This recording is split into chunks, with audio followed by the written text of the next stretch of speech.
Magandang araw mga bata! Kamusta na kayo? Narito tayo ngayon upang mag-aral ng ating bagong aralin. Ang pag-aaralan natin sa araw na ito ay tungkol sa mga ordinal na bilang. Kung gusto mong matuto, panoorin mo ng buo ang ating video. Tara at atin ang simulan ang pag-aaral. Ang ordinal numbers ay paraan ng pagbilang ayon sa pwesto o kinalalagyan ng mga bilang. Ang mga ordinal na bilang ay pinagsamang simbolo ng numbers at titik. Tumutukoy ito kasi sa pwesto at hindi naman sa kung ilan ang isang bagay. Narito ang halimbawa, first, second at third. Kung ating tatanungin kung ano ang first na bagay, ito ay ang halaman. Tumutukoy ito hindi sa bilang o dami, kundi sa pwesto kung pang-ilan ito makikita. Umpisahan natin ang pagbibilang sa una o ang first. Ito ay pinagsamang 1 at ST na galing naman sa dulong titik ng salitang first. Second, 2 at ND. Ang third ay 3 at RD. Mula ito sa mga dulong titik nila. Kadalasang TH ang kasama ng mga bilang na ordinal maliban sa mga ordinal na bilang na may first, second at third. Narito naman ang halimbawa ng mga ordinal na bilang na TH ang kasamang titik. Ang mga halimbawa ng ordinal numbers na TH ang kasama ng bilang ay 4th, 5th, 6th, 7th, 8th, 9th, 10th at marami pang iba. Kung mapapansin nyo, ang mga kasama ng mga bilang ay TH dahil ang kanilang spelling ay TH ang dulo, kagaya ng 11th at 12th.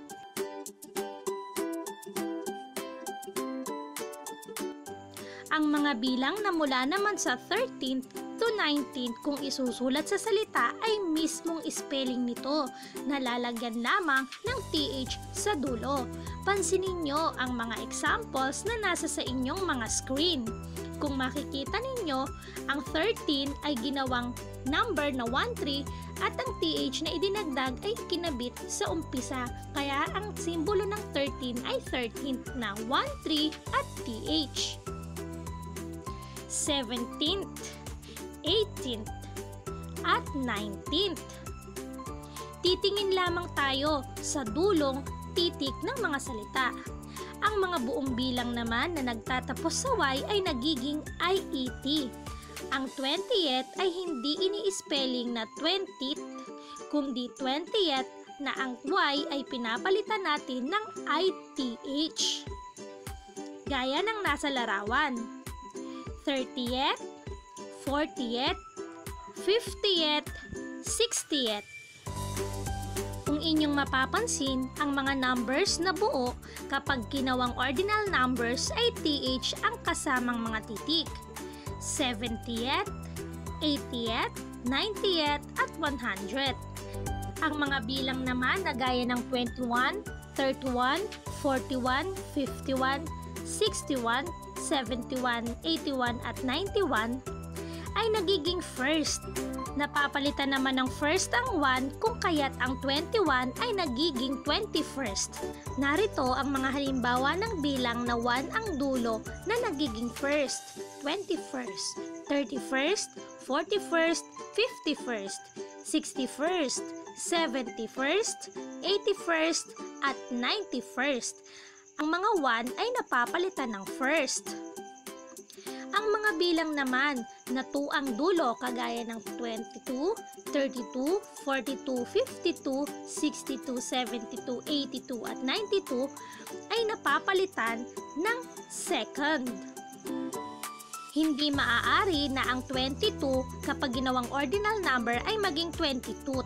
Kaya ito ay nagiging 22nd, 32nd, 42nd, 52nd, 62nd, 72nd, 82nd at 92nd.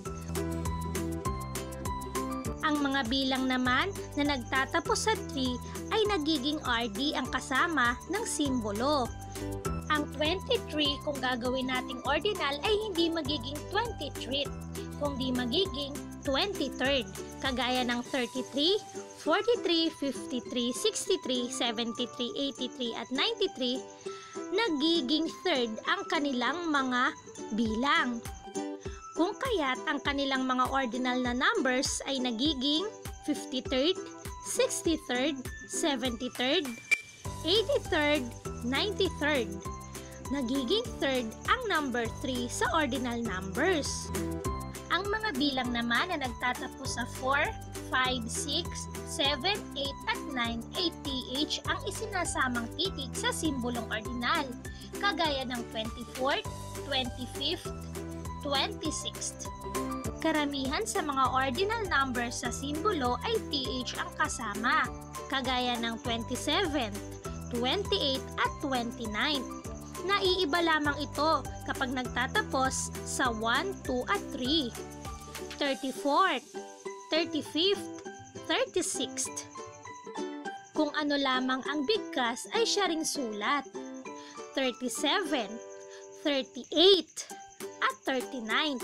Ang mga ito ay nagtatapos sa 4, 5, 6, 7, 8, 9 kaya ang kanilang mga dulo ay nagiging TH, 44th, 45th at 46th, 47, 48 at 49th.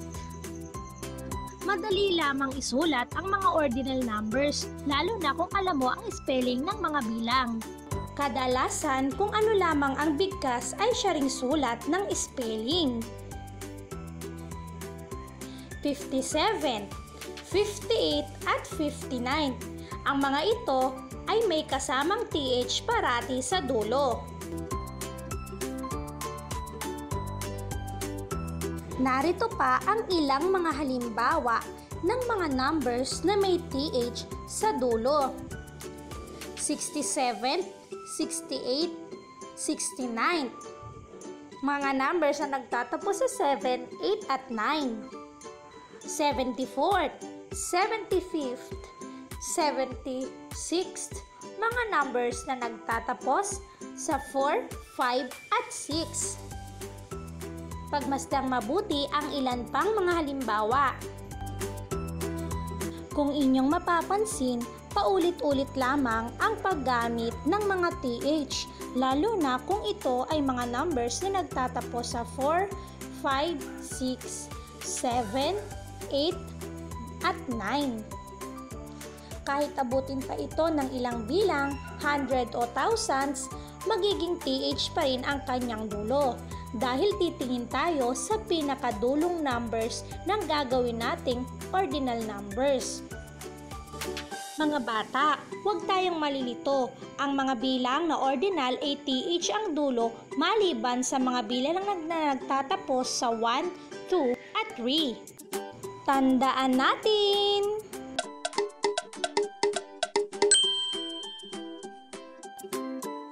Ang ordinal na bilang ay tumutukoy sa pwesto at hindi sa katumbas na halaga ng isang number o bilang.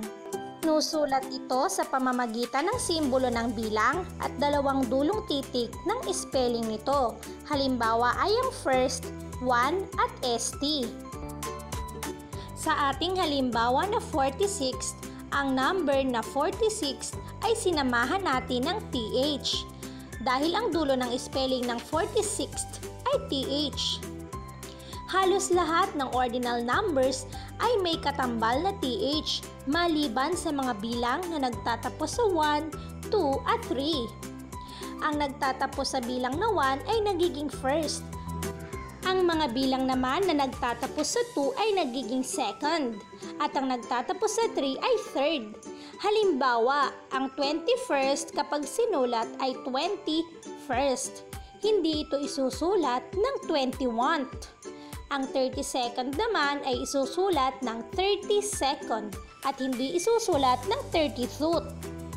Ang mga bilang naman na nagtatapos sa 3, kagaya ng 43rd, ay isusulat ng 43rd at hindi 43th. Maraming salamat mga bata sa inyong pakikinig sa ating video lesson. Sana'y nakatulong kami na madagdagan pa ang inyong mga kaalaman. Para sa karagdagang mga video lessons, bisitahin nyo lamang ang aming YouTube. Just type Teacher Ann Alfaro. Huwag kalimutang mag-subscribe at i-click ang notification bell upang maging updated sa mga latest videos na aming i-upload. Bisitahin nyo rin at i-like ang aming Facebook page. Just type Video Lessons by Teacher Ann. Hanggang dito na lamang, hanggang sa mga susunod nating aralin. Paalam!